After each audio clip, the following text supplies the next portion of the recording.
Good morning, guys. What's going on? It's the Money Talk Show with Dane, where we talk about all sorts of interesting topics having to do with money, particularly real estate and crypto. And we have an excellent real estate guest here today, our friend Berto. So this will be a lot of fun. We appreciate you guys tuning in. We are doing our absolute best to be the bridge between entrepreneurs, real estate investors, and the crypto world because we feel like crypto is the biggest opportunity over the next few years, and it's not even freaking close.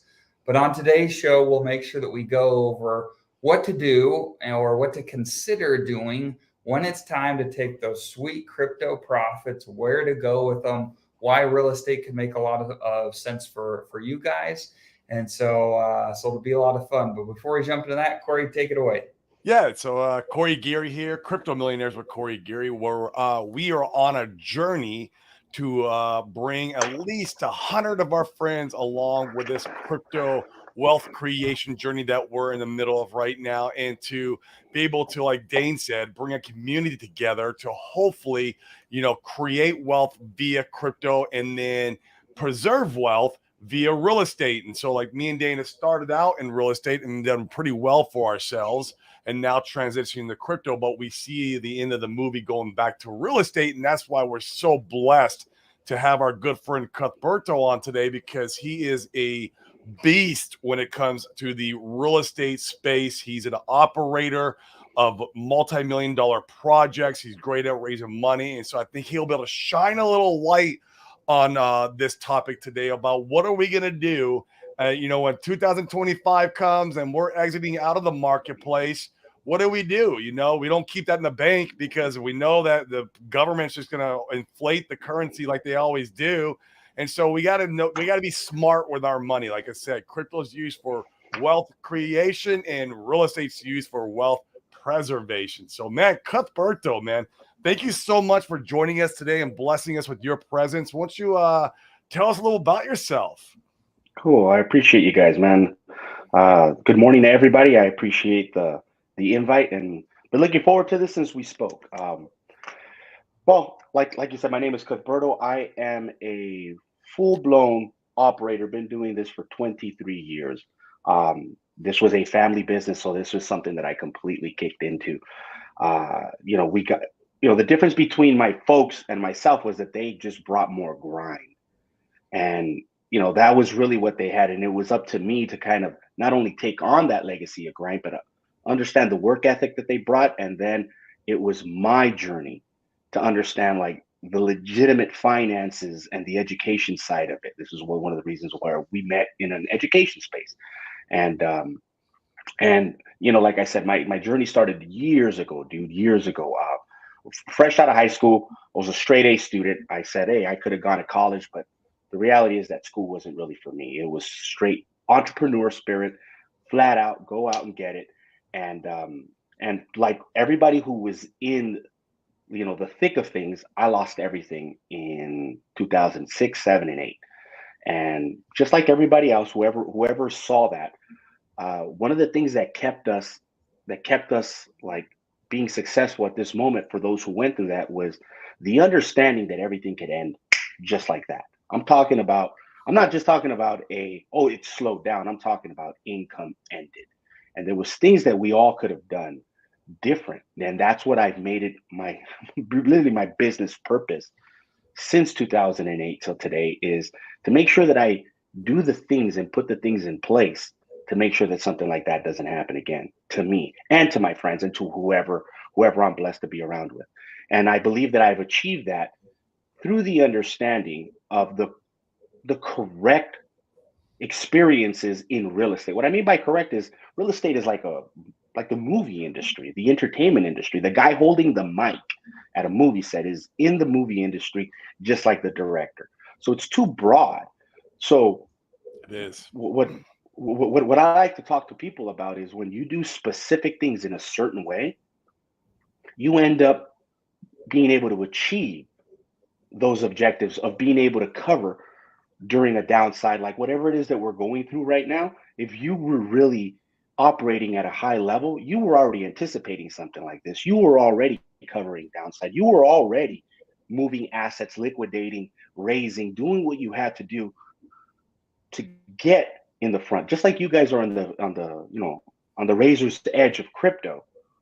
I like to consider myself an operator who's been in the razor's edge for over a decade. Now, 9 years, my first 9 years, I was fresh like everybody else. So I believe it took me 9 years to truly get it. But since 2009 all the way here is really when I felt that I've reached that. A lot of my successes is for me personally since 2009. I can go back to my track record prior to that, but it is irrelevant to me because I lost it.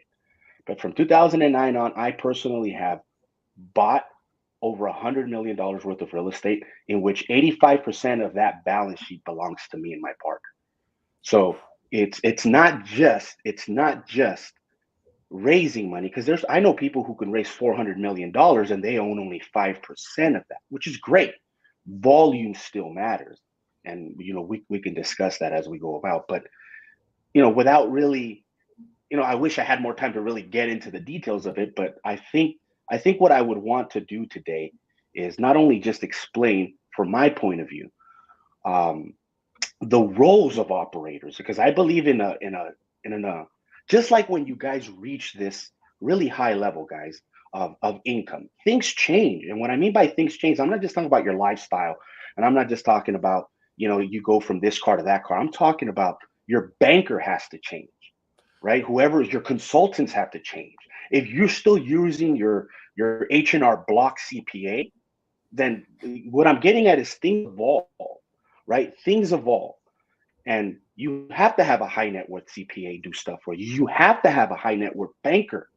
And I'm not talking about the guy who gives you a loan. I'm talking about the guy who opens your checking account, the guy who gives you wire accesses. All of that becomes an evolution. And you get to see the actual playing field of those playing that abundant game. But what I'm getting at is that when you're really, really trying to go out there and deploy $50-100 million worth of capital into a direction, there's actually three roles, guys. Three roles that professional operators roll. The first one is a full-time money raiser, right? This individual right here is literally working like 12 hours a day just raising money. This person has no time to underwrite deals. This person has no time to administrate. His personality, how could he be taking you to a Laker game, to a Jazz game, this guy is out there fluffing, right? But a true, when you guys become aware, is this the person who I want to deal with? Possibly. The second role is a fund manager. Is somebody who is a manager and the administrator. This guy is more on the analytics, right? Obviously, the name alone is self-explanatory, right? A fund manager. You can already begin to see the engineer and the salesman type of difference between the money raiser and the fund manager. You could already begin to see, and they're both just as important. But the operator that I operate out of is I am the third operator, and that is the investment expert. Like, I understand real estate through and through. Just like most people who've been in doing something for more than, for at least 2 decades, like myself, and at a high performance level, I've pretty much seen just about every type of personality of a seller that exists, a realtor, a broker, whatever it is, the scenario, how to fix it, how to cover it. And I just believe that my strength lies in my underwriting, my ability to underwrite, my ability to see a deal and structure not just the deal. I know how to structure the deal for the exit, right? I know how to structure the capital, and I know how to structure the timeline to not only meet expectations, but in order to, to fulfill. Because one of the things you guys all have to look for in an operator is somebody who can keep their word, right? Who does what they say they're going to do. And later on, as we go on, I could discuss, and I'll take some questions from both of you guys, or from I can give you the roadmap on really the kind of resume that you're really looking for, the type of skills that you're really looking for, what it is, what are the telltales, because I can fluff it, but what are the telltales of what you're kind of looking for on somebody who you could, because the truth is, fellas, and ladies and gentlemen, this is the truth. we want to, all of us, we want to participate in our investments. Yes, we want to be passive. And before I describe that, I want to describe passive. How passive of an investor can we all be? Dude, you could be dead, right? John D. Rockefeller's been dead for 100 years and his estate made more money than all of us, right? So that's how passive you can be.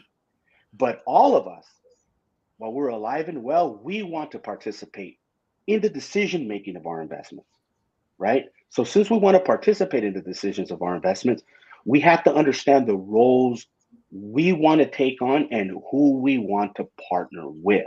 Because unfortunately, there's really not a book out there. There's really not a course on how to partner with somebody doing this. So I'm going to not only describe the ability to identify, interview, and understand the type of operator that you guys want to look for. I'm also describing one of the craziest rules that and universal rule that I realized is that it's easier to find a spouse, which we already know how hard that is. It's easier to find a spouse than to find a business partner. Right? I could agree with that. That's the truth. And because that is the effing lane that we're going into, like, we have to understand that we're partnering with this operator, right? So I'm open. I'll wait for your guys' lead, but then I could describe some of those things that you guys want to look for. I think it'll be good. We'll do some questions from the audience a little bit, but I definitely want to touch on it because I know, Dane, we were discussing with some other particular Hexican, I won't mention any names, and he was talking about how he went to one of the gurus events and ended up giving him money because he was gonna, he was pitching the operator types. And this guru, everyone knows who he is. He's big, really big. Yeah. And now he still hasn't seen any results on his money, and he's, he's unable to get a hold of that operator because he's busy being the guru life, right? And so, these are the mistakes that we see happening. That's such a common story. There's so many. It is that story. 100%. Yeah. Right, because they're gurus. They have credibility because they're on stage all day long and they're on every podcast and they're all talking about how they raised billions of dollars, and then it's tough. It's really, really tough. So, but let's do this. Let's go through just a few of the comments here. We'll welcome everybody in that's tuning in. And then we'll touch on that. Yeah, we've got lots of questions to go through. So you guys that are in the comments, we got a lot of you today. Make sure to post in the comments any questions that you want to ask Berto. Like he mentioned, he's been in the game for over 20 years. He's been through the ups. He's been through the downs. He's been able to position himself really well. In fact, one of the things that really impressed me about Berto is the last event that we went to that he was there, he presented, and he talked about positioning himself and his business and his investors early with the market changing. If you're unaware, the real estate market has changed pretty drastically over the last year. For a lot of people, it's been extremely painful, and I really appreciated Berto's foresight. So it's important to be in the game with somebody that's been in the game for a long time. We've got Funding Jim. What's up, Funding Jim? Appreciate you being here. Tin Top's here. What's up, Tin Top? Tin Top's here almost every single morning. Ryan's in our group, our crypto mastermind group. Ryan texted me yesterday and he's like, I'm gonna do my best to be there every single day moving forward. He was really impressed with our show yesterday. So appreciate you being here, Ryan. If you guys like what you hear on these shows and you want to talk about our group, how we're networking with guys like Berto, we've got guys like Ryan, or we've got guys that are big crypto guys. We're bringing those two worlds together. If you want to talk about what it might look like for you to be part of that group, check out the banner below. You could schedule a call to be able to chat with Corey and I. We vet everybody very thoroughly to make sure we have a very high caliber of individuals there. If you think you're one of those people, then make sure to book a call. I'd love to chat with you. Shamrocks is here. Alberto's here. Oh, Alberto's in the group. Alberto's in the group. Yep. Alberto's in the group. Yep. Frank makes a great point. Don't forget to share your spiritual badass, Berto. That's right.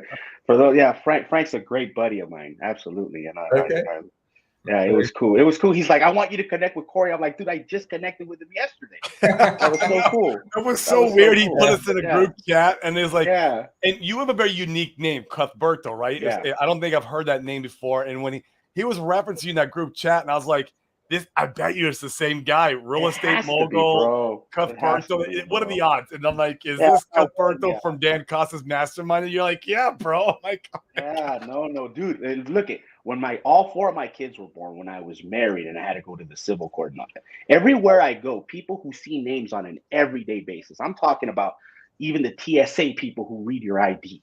yeah, They're like, dude, I've never seen your name. yeah, So it's it's like, unique. yeah, It's I never seen your name, and I'm unique. like, wow. So I hope that means that I'm unique, but at the end of the day, dude, I'm still me. So, Sure. but I did want to answer something that Corey you said right now on your Go for it. on what it is you shared, right? One of the things you do have to identify from the person who you want to trust with your money, right? Because we're so used to doing the analysis of who we want to trust with our money is we start like making sure they're kind of more like us in rapport, just so we can anticipate and predict, characteristics. But that doesn't really work because we're all individuals. But one of the things you have to recognize is you have to kind of gauge them at the level of ID, of their personal ID, their self-identification, right? Yes, this guru that you said once identified him, meaning, and this is what I mean by identity, his entire bandwidth revolved around that practice of real estate guru, of real estate investing. The moment he becomes a guru, he ceases to be that. He is now just a guru, and now his bandwidth revolves around marketing, around exposure, around clientele. And so he went from being an A+ operator to being a D- operator, not because he's an evil person, not because he's dumb, because he shifted his self-identity. Listen, there's realtors in the group. I know because one of my good buddies, Frank, is Frank is badass in Chicago, right? A good realtor could get clients everywhere. He could be in line at the supermarket and he could flirt his way into a deal. What I mean by flirt is that he's a realtor at all time. That means everybody at every moment is a potential client, right? If you're not a realtor, you're in line, you can give 2 shits about who's in front of you. That's the level that I'm talking about. That when this guru, now I don't need to know who it is, but this guru, when he's banking and he's becoming rich off of his story of who he was. But I've seen it too many times. This is one of the reasons, guys, that I have all the credentials to be a trainer. I have all the credentials to go speak. I've been doing it for years. But the reason I haven't done it is because I am aware that the moment I shift hats, I cease to be the operator that people depend on. Yeah. I love that. That's a great point. Wow. That's a great point. That's beautiful. Guessing it was Grant Cardone. Name as well. Hey. Maybe. What are you doing here, bro? I don't know. We will say no more. Hey, let's I want to start with, let's try to start our best at the beginning, Cuthberto. So let's start with the identity that an investor may have. Like you talked about, there's various roles and positions, how involved somebody wants to be versus not involved. And so talk us through kind of what those positions look like as far as, let's talk about involvement. So anywhere from somebody saying, I want to be very passive to I want to be more involved. What does that look like usually? And what can people expect depending upon how involved they want to be? That's a good question, right? I think the thing about private capital is that I could start the question's answered by this way, right? It's the operator, or he or she has to know how to structure capital. That sounds nice, right? It sounds like, okay, it's 20% down here. No. Okay, because private capital could be debt that has its own set of rules, could be equity which has its own set of rules, right? And I'm just going to leave it at those two. But you could also structure debt to look like equity. You could also structure equity to look like debt. The reason I'm telling you these really simple formulas of capital structure is because if you can identify that, then you know how to slot an investor and their level of participation. Right now, and really quick, talk about just at a very simple level. When you say there's debt versus equity, I think there's a lot of people here that may not know, like, hey, I have some money and I want to go get involved in the deal. I just give my money to somebody and that's it. What do you mean when you say a debt position in a project or an equity position? Explain that real simply. Okay, so in real estate, even though there's debt everywhere else, debt tends to be leaned, right?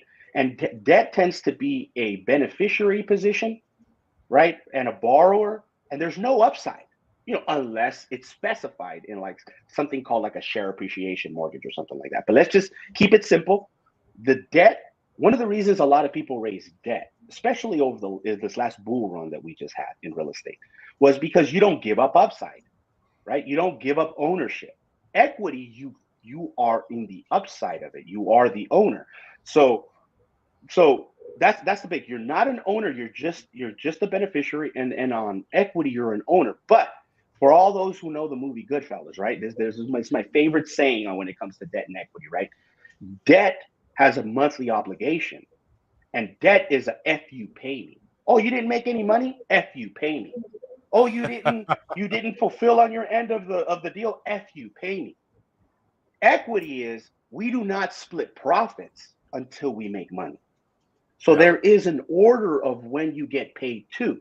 So there's benefits on both ends. And for those who understand, you could, and I'll share this with you guys on another time, but there's like a way to use debt first, equity later, or equity first, debt later, all of these things, because you have to structure, and I'm gonna use what Frank is asking me to. Now you have to structure to create abundance. If you don't structure to create abundance, then you're not really knowing what you're doing.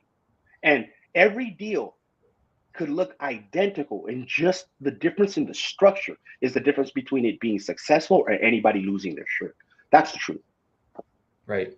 So as a quick example, I've got $1 million. I want to go place. And I say, Berto, I want to place this $1 million with you. I think you're the guy.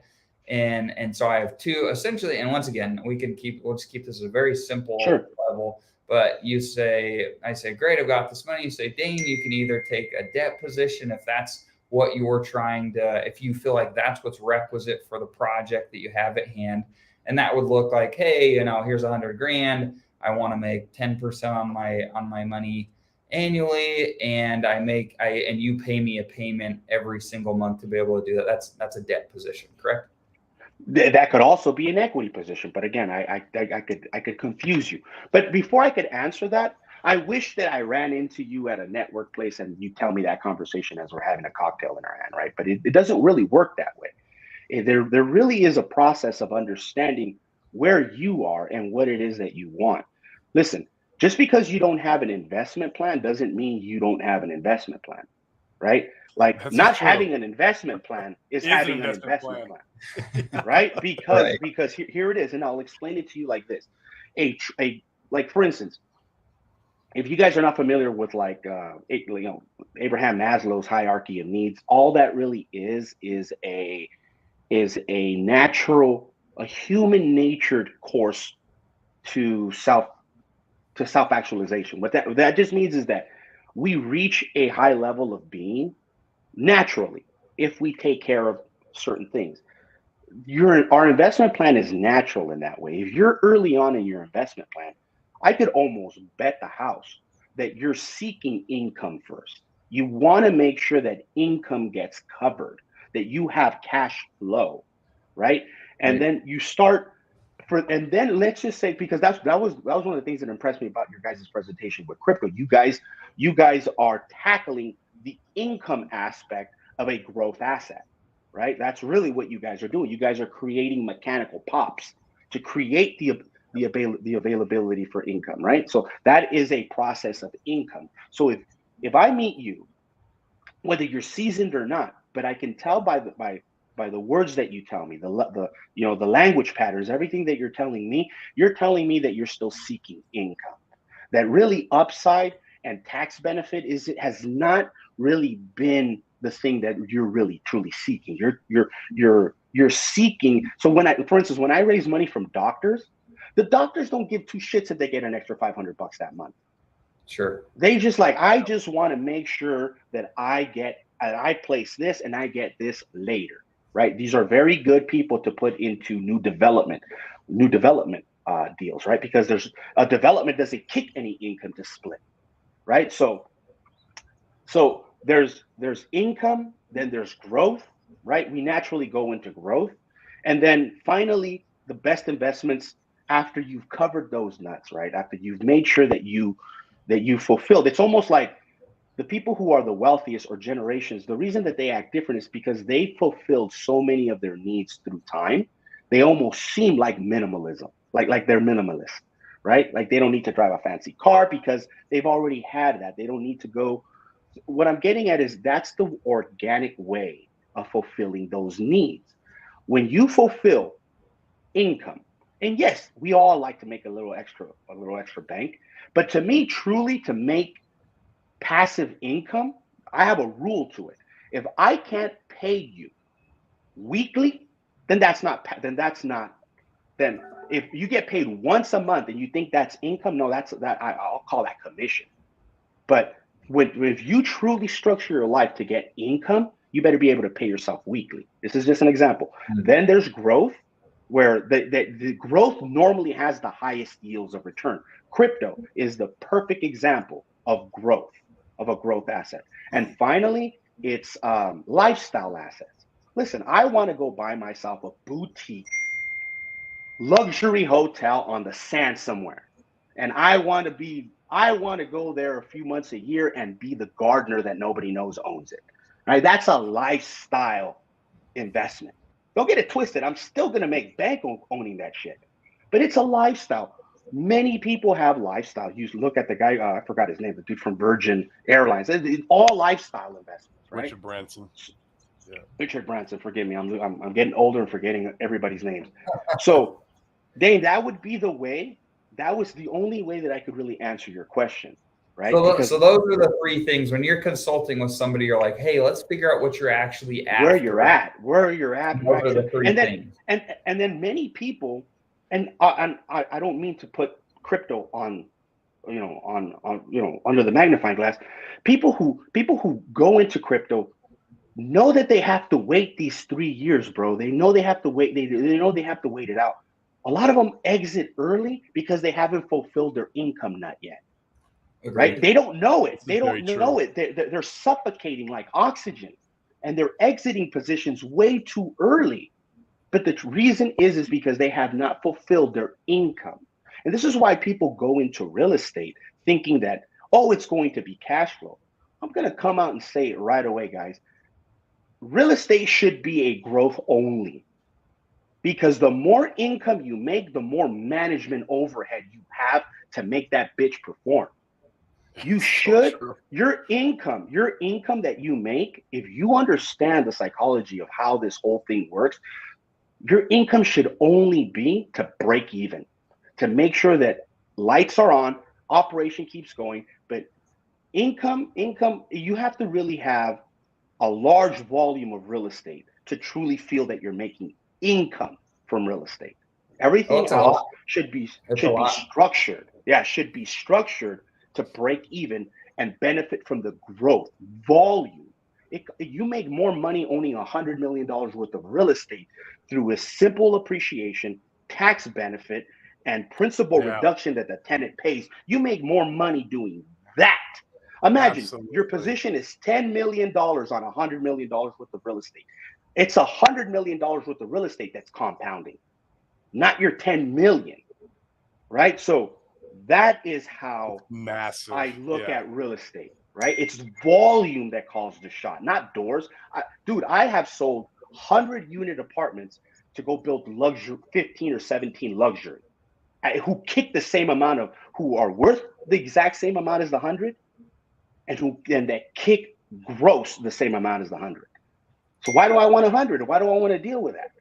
So, I think this is so important. So for those of you guys that are listening, Berto just nailed one of the most critical things. I want to make sure that you do not miss. Hell yeah, he did. I know you're gonna go to. Common fallacy in real estate where guys want to talk about, oh, I have this many doors and we produce this much cash flow. You've got to have a massive amount of doors before the portfolio cash flows, where it even starts to get interesting. And in my experience, it's like 100+ doors before it even starts to get interesting. And that's even like 100 doors. Yeah. It don't much for me. Like, I'm not getting excited on the cash flow from 100 doors. I might get excited from some appreciation, some tax benefits from that.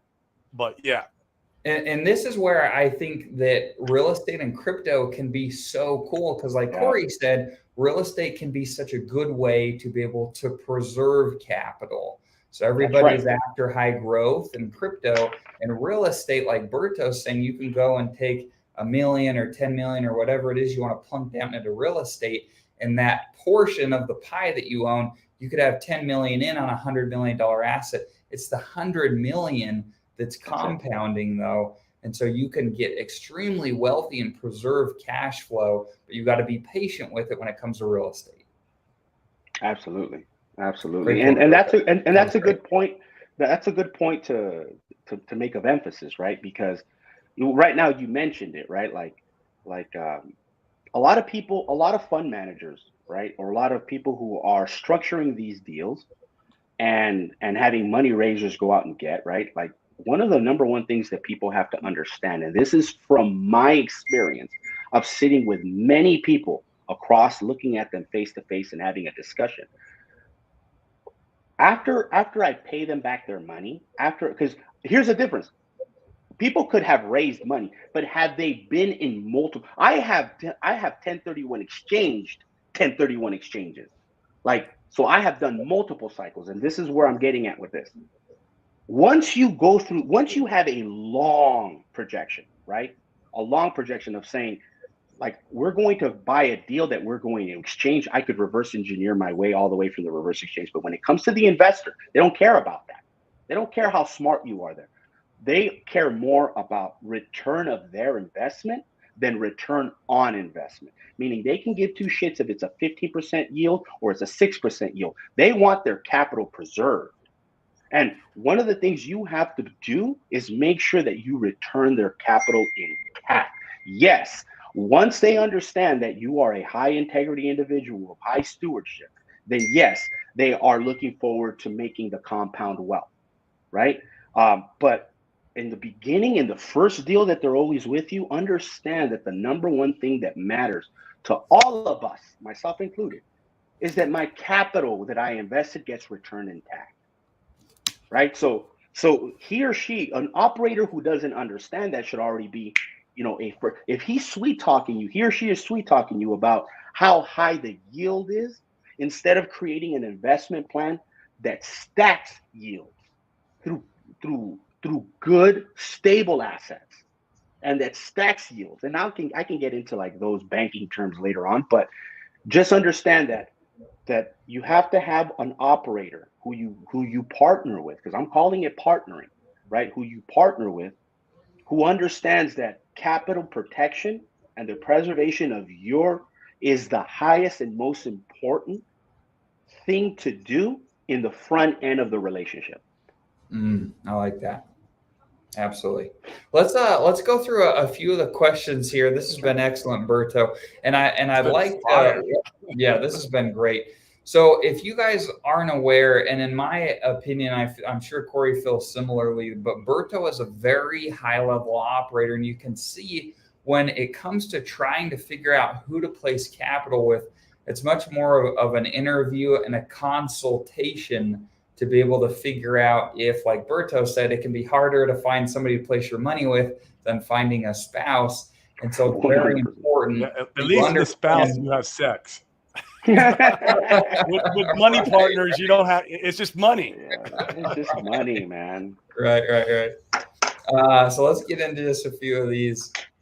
You can teach or operate, hard to do both well at the top. Absolutely. I like that. Frank says, Berto, maybe share how you lead a well-rounded family life with all of your successes too. Let's in fact hold me accountable. I want to get into that in like the last 5 minutes when we wrap up. That could be good. Yeah, that's great. This is a great question. So Doc Lover says, I made a small start in real estate recently. I've seen lenders look down on my crypto source of funds alternative. I need to show sources from other savings for the mortgage. Do you guys think that most lenders are still afraid of crypto being a high risk of money laundering and shy away from lending to us in the future, or will this change when the bull market, with the bull market? Will it change the bull market some? I have an answer for that one. Yeah, go ahead, Berto. Okay, so that's a great point. You guys are sitting in a defensive position constantly for having crypto. But I would think here's another thing. Now I'm going to describe another personality trait or characteristic trait that a good operator has to do.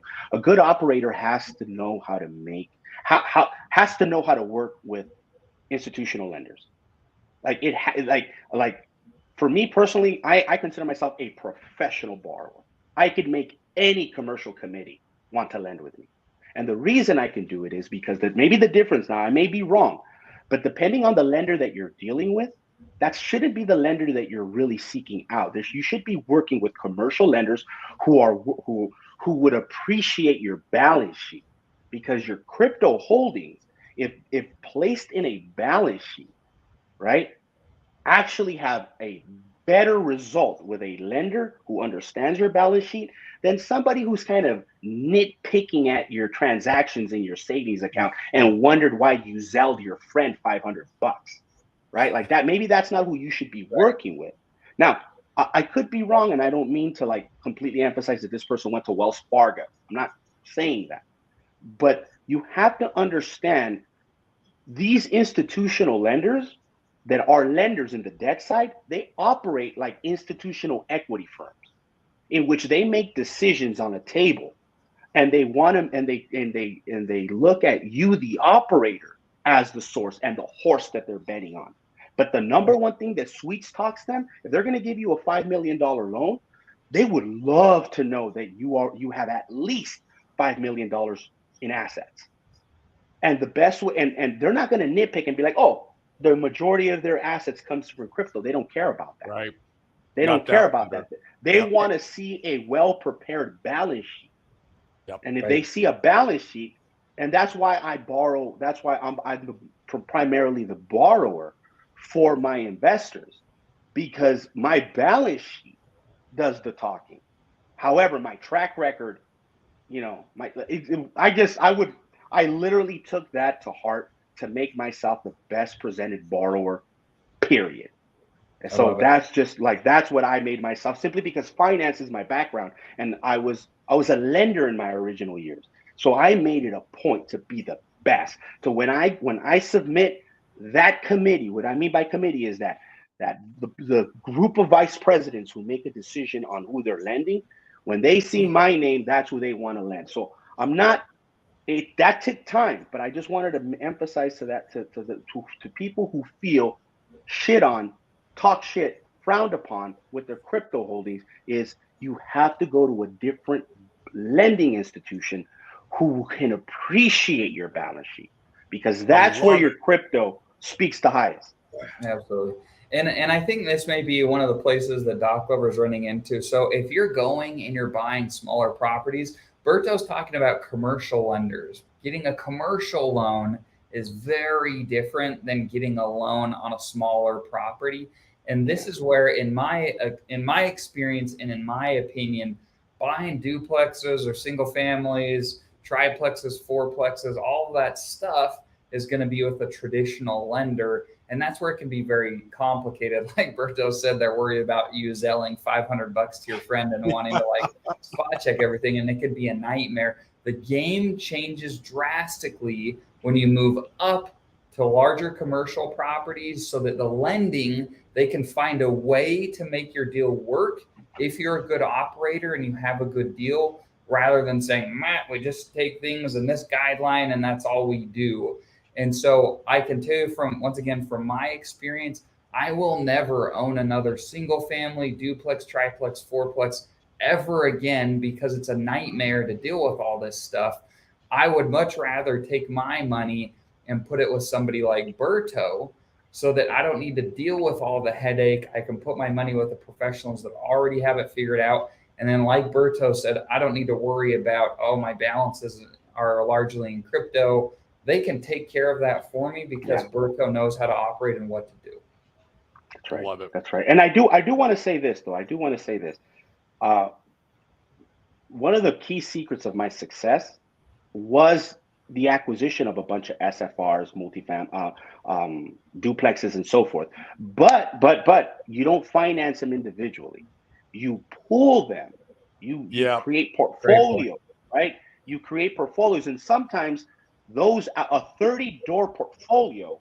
Speaking of doors, could if structured right. Remember, I told you I'm a structurer. If structured right, will outperform a 30-door multi. But it's got to be structured right. And the financing is the same. It is commercial. But the commercial doesn't want to buy one SFR. But if you say, can you do one commercial loan to do these 20? They'll be like, absolutely. So for those who want to, who understand that apartments or commercial properties could be high saturation, if your objective is still to deploy, understand that a good operator knows how to build out a portfolio, knows the ingredients that when combined become a single economic unit and could outperform anything. Remember, a good commercial property is short and few in between, but you got to be ready to buy it when the good one comes. Everything else could be inflated. During that process, you want your money to be working. And we can go out and acquire smaller assets strategically with the right components. Maybe one is an income-only asset that doesn't appreciate. But then you got one that doesn't cash flow that fully appreciates. And then you got a foundational asset that the point is that you can build it out and financing, because here's the other thing you guys want to look for in an investor is, does he have the capacity of deal flow? Could this person deploy like clockwork? Because that's what you want. You want your money moving. And the building of a portfolio of SFRs, duplexes, and so forth can come in handy in the gaps between the big deals that really make the difference. I like that. That's money. This has been a great stream. So appreciate you, Berto. This has been great. Berto, love to be that gardener that owns the hotel. Heck yeah, dude. Heck yeah. I'm just clipping away. In these beauties. Now, I just came from the Dominican Republic, and they offered me that boutique luxury hotel for 1.5. Really? Literally, they offered it to me personally. They offered it to me, and I was just following the gardener around like I bet he thought I was stalking him. Like, this is what I'm gonna look like. Like, I'm gonna be wearing cargo shorts and sandals, and like this is what I am going to look like. But yeah, this is great. So let's do this, Berto. You've done an excellent job in outlining a lot of characteristics to consider when getting into real estate. If I want you to give us, if you can, I know we're going to do a massive oversimplification here, but I think this is important. So if I'm somebody that's got some money and I want to work with an operator like you or somebody else, and I'm trying to get down to the nitty gritty of like, hey, is this somebody that I should consider working with? Give me like 5 or 3, or it doesn't, the number is less important, but give me like the nitty gritty bullet points of your like, hey, I would want to figure out A, B, C, and D to be able to do a quick like, no, this isn't going to work, or yes, there's more digging into this person that I should consider. I think if you're talking about a high number, which you guys in your field are going to have fucking. What's a high number? When you say high number? No, I think in the millions, dude. In the millions. Yeah, in the millions. Fair. You want to work with somebody who has a track record, who has a track record of growth, who has a track record in who understands, who's even willing to connect you with their prior investors so they can give you some feedback if you're like that, right? If you're like me, I'm a snitch on Yelp, bro. Like if the food was shitty, I'm snitching, right? Like, yeah, that's just like me being, that's just me being a brat, right? But for instance, Frank mentioned, or somebody mentioned, it was about, are they divorced? Do they have gambling addictions? Right? Like, have they, you obviously, we know the regulars. Have they committed financial fraud? Are they this? Do they have warrants for their arrest? You want to know all this, Right? right? They have And they only, addictions. yeah. Do they have and listen, I have an addictive personality, right? I have a strong addictive personality. That's probably why I'm addicted to self improvement, which is Yep. fucking a real addiction for anybody who knows fucking who knows addictions. That's an addiction, right? And where I met Frank, I learned how to appreciate and Frank knows this. Frank knows the old saying that we say to ourselves: just because I want to get better doesn't mean what I have now is worse, right? Like that, that's just a way. That's like the AA for the self improvement junkie, right? Like, hey, why do I want to keep going to the next thing and unappreciate what I have? Because that creates a dilemma. But anyways, I mentioned earlier, the first one I just said right now, then just make sure that they don't have gambling addictions, because you don't want them gambling with your money. No. If you have one, fine, great, but you don't want a person I'm not a gambler. That's why I'm so committed to it, because I'm not a gambler. I probably have never gambled more than $1,000 in my life, and I think that $1,000 is just from the multiple visits to Vegas that I only do to go eat and watch shows. Right? I sit there and I'm like, I am getting nothing. There's no blood flowing here watching my money go away. Right? And I know that people get a rush. Now, I'm probably only saying this because my mother was an addictive gambler. That's probably why I'm so to the opposite side. But I mentioned things in their personality traits, right? Like, are they their divorces or their family, the way they are with their family is a great indicator of their integrity, right? Like, I've been with my business partner for 14 years. I've been with my wife for 24, right? Like, that speaks volumes of what it means to have integrity in a relationship, right? The track record that you're looking for, right? The way I mentioned earlier, which I know it's not like I gave you guys a hack, like nobody really ever brings up this whole notion about who they are and who they show up as every day and how they see themselves. Are they trainers now who left their gold mine to fulfill? Good for them.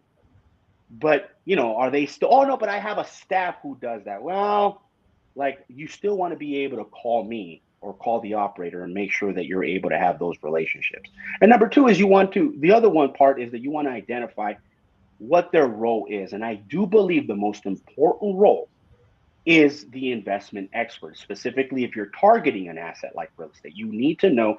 I was just in a convention with fund managers on Thursday in Salt Lake City, Utah.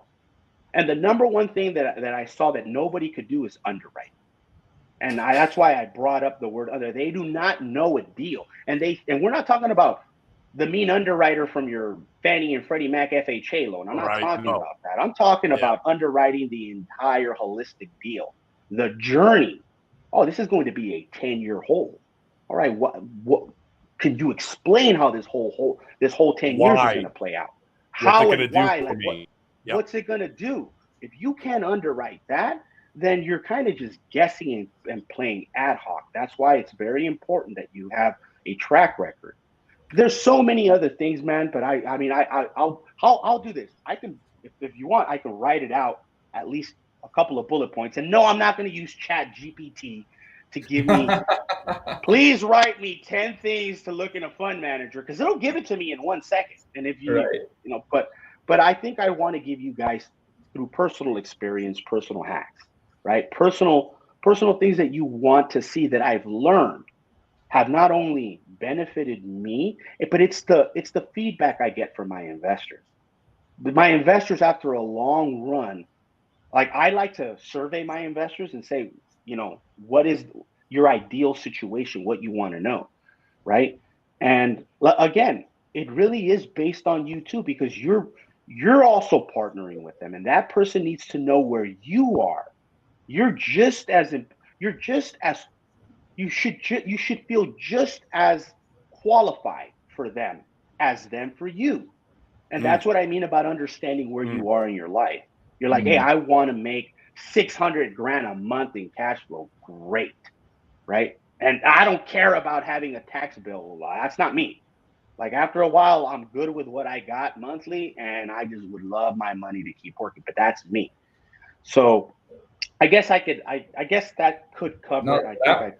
Yeah, that was great. Yeah, and absolutely, cool. if we want to put together a document, we can absolutely circulate that. That would be really helpful. Thank you for offering that. That's great. Yeah, no doubt. So, we need to wrap up here pretty quick. I know. Do you have any insights on this one, Berto? Is it better to own crypto via a company and move it into real estate with the company owning the real estate, or better as an individual? Absolutely not. You want to create a holding company for your real estate that does business with nobody. So you want to own a holding company, and then underneath you want to own multiple companies that own multiple pieces of real estate, right? Why? Because those LLCs or companies that are the owners of the assets, those are doing business in a way with the tenant. That means that if there's a lawsuit, that's who gets sued. Your holding company does business with nobody, just collects. Correct. The money flows up into that, and that's where you store it. That's where you have it.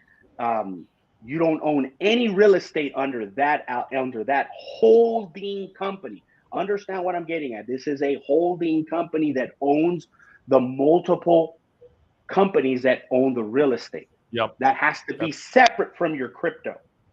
It's true asset protection, right? There's an argument to be made that can my crypto be in my holding company, because, and I would say no, just make it a different company.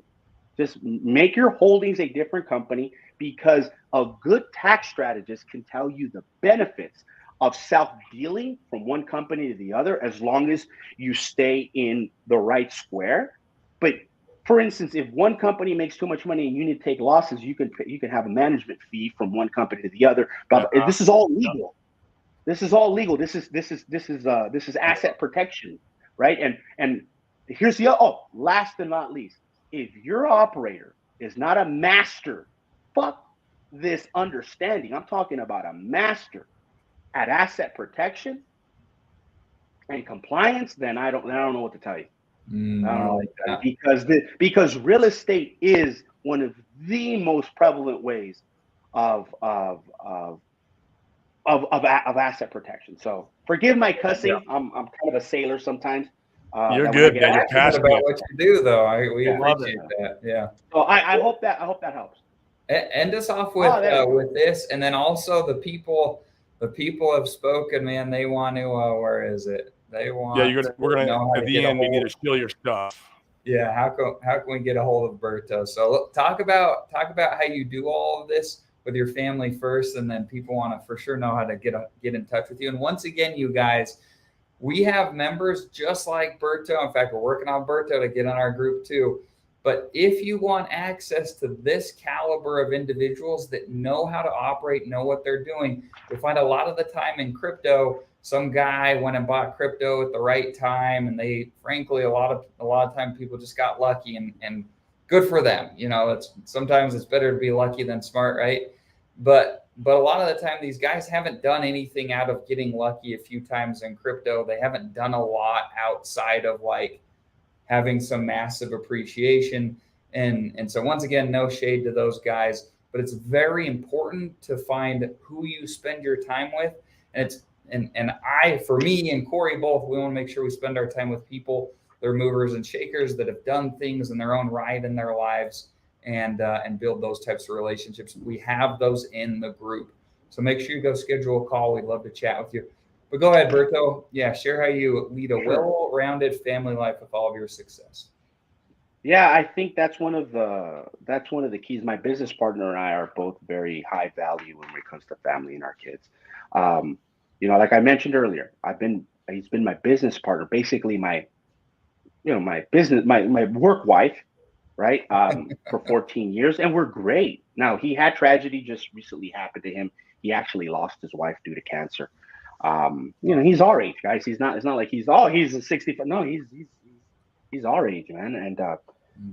But in regard, and he's coming through from that. We're Like, again, we're both very high spiritual minded individuals. And when I mean spiritual, guys, don't confuse the beard. I don't have long hair. You know, I'm not long haired spiritual guy. When I talk spirituality, guys, even everything that I said today, I believe most of my words that come out of my mouth have a spiritual twist to it, right? Some I can get cuckoo and get really, really down into some stuff. But what I mean spirituality, guys, is personal power. Is my ability to what I'm able to control, what I'm able to take to do. So I'm a very high-minded spiritual person, the way Frank mentioned it, right? But it has to do with personal power. I take that and I gain that with my family, right? Like I bring those principles into my family. I have my wife of 24 years. My oldest son is, he's in film school. My daughter is in dentist school. My 16-year-old, he's great, and my youngest son. So I have, the 3 boys and the girl, but I know how to just be pops at home.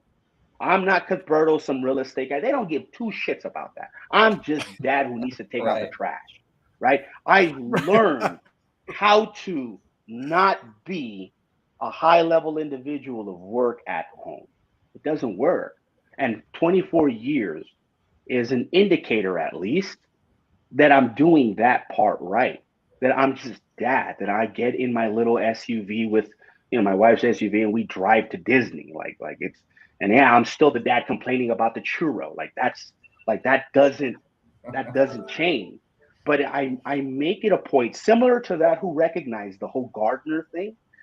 The same reason that makes me kind of want to be a gardener, because sometimes the getting outside of my ego and who I am in this operator sense, how I'm appreciated and so forth, that's where I kind of find the biggest joy. Similar, like, hey, nobody needs to know I'm the owner of this luxury hotel. Like, it's like there's something for me. And this is not for everybody. It's just the road and the journey that I've taken. And it's been my family who's taught me how to do that. It's been my family who's taught me how to say, hey, listen, over there, not here, buddy. And I guess I don't know if that was the direction of the question, Frank, but I do want to mention, and me and Frank have had deep conversations. I mean, Frank's an author. Frank knows how to make you find your soulmate if you don't know that, right? Yeah. So I appreciate that question, because me and him have had deep talks over the years on the importance of that. So kudos to Frank for bringing that up. Yeah, thank you, Frank. Excellent question. Well, Berto, go ahead and share, if you're willing. How do people find you? How do they get a hold of you? Absolutely, with you? They'd love to. Absolutely. Listen, if you guys can put I just have 2 ways of getting on, dude. It's my cell phone and my email. And my email is the simplest thing ever. It's my name @Gmail. I have my other business ones, but there's that. Listen, Cuthberto Ramos. Is it your full name, Cuthberto Ramos? Cuthberto Ramos. Yeah, Cuthberto Ramos @Gmail. And my cell phone number is area code 909, if you guys can put it, 909-997-1676. 909-997-1676. I love texts. Like, if you can text me, boom, even better. I'm going to jump on another call in about an hour, but my mornings are pretty busy. So please don't think that I'm ghosting you. And I would love to connect. I'll share anything. I'm pretty much an open book when it comes to sharing. This is kind of what I do. And if you guys, I would prefer the following out of due respect. If you are interested in placing, please talk to Dane and Corey first, right? Let them know first. And then if it's a fit, I'm game to have a conversation. But because I found it in this avenue, I've been doing this long enough to be like, hey, listen, talk to the guys first and we'll figure something out. That way it's all in integrity and it's see-through. We appreciate you, man. That's a big freaking deal. Most of the guys that come on, they don't want to share their email or cell phone. So Berto just gave you guys all the goods. We appreciate you being on, bro. I spilled some beans, man. And I'm going to make a bet. I'm going to make a bet that some of the stuff I said, even though it was caught, you're going to catch it. Like, you're going to catch it a little bit more down the line. I'm known for that. I'm known for getting a call 30 days later and people being like, dude, I finally got what it is that you said. right? So, Yeah. so Very cool. I know how I speak. I can speak what sounds in riddles. So They want you on more, man. We'd love to have you back if you're willing. I'll be down. I definitely mean, want if you back guys, on. if you guys are down, I don't know. Like I said, I'm game if you guys are, but it's I think you we know, could and have a hopefully great I'm conversation. We could have a great conversation in the future, back to more of the spirituality stuff and living life, by how the universe is intended for us to live. Like I've been on that journey for the last year and a half. A great book for you guys to read. I'm sure you've heard of it, Cuthberto, is The Untethered Soul by Michael Singer, which really kind of teaches you and taps into how to follow the journey the universe has in store for you and not push against what the universe wants for you. Even though the universe might be putting you in an uncomfortable direction, you want to follow the universe's insights. And so it's just I bet we could have a great conversation just on that right there. We could probably go really deep. We'll either get half the people. We'll go so nuts. We'll get half the people who log off, or they're just ain't. We'll sprinkle some crypto in there. Yeah, we'll talk about Hex. We'll talk about some price performance. We'll talk about Hedron and Icosa, and we'll get them to stay. Yeah. Okay. Cool. Yeah, guys. So I appreciate you guys. Thank you for the time. I know we went over. And absolutely. I hope it was good. Pleasure. Thank you. Yep. Cool, guys. We'll talk to you later.